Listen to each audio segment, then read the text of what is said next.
எங்களுக்கு வேற வாழ்வாதாரமே இல்ல சார். செத்தாலே நாங்க சாவோம். 9 வருஷம் ஒவ்வொரு அவமானம். யாரையும் நம்ம இழக்க விட மாட்டோம். நிச்சயம் தளபதி உங்களுக்கு தளபதி வந்து துணை இருப்பாங்க. எல்லாமே இழப்புகள் நிறைய. 6 மாசம் எல்லாமே கோவில் சார். அந்த கோவிலுக்கு கூட எப்படி எங்க தகப்பனை கூட பார்க்க முடியல சார்.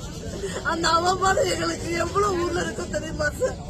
எங்க அப்பாவை 43வது நம்பர் லாரன்ஸ் சொல்லிட்டு பேர் போட்டு வந்திருக்கோம் சார்.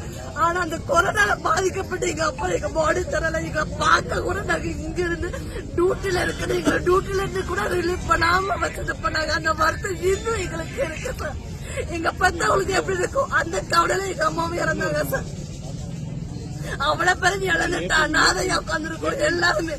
எத்தனையோ பேர் கை குழந்தைங்க எல்லாம் செஞ்சுட்டுதான் ஐசோலேட் ஆகி அந்த 4 மாசம் குழந்தை மெடிக்கல் லீவ் எங்களுக்கு மெட்டர்னிட்டி லீவ் எல்லாம் சொல்லிட்டு 4 மாசம் குழந்தை தூக்கிட்டு போவோம் சார். அந்த பிள்ளைக்கு எதுவுமே தெரியாது. அதை வச்சு கூட நான் டோட்டலா 228 டெலிவரி பார்த்திருக்கேன் சார். இப்ப வரைக்கும் தனியா தான் சார் பார்த்தோம். அந்த டெலிவரி பார்த்து கூட நன்றி கிடையாது. எல்லாரோட நிலைமை இதுதான். என் குழந்தை கூட்டிட்டு வந்து எதுக்கு சார் அவங்க உட்கார்ந்து இருக்கணும்? 2 பேருமே இந்த டிபார்ட்மெண்ட்ல வேலை பார்க்கணும். அதனால உங்க குழந்தையோட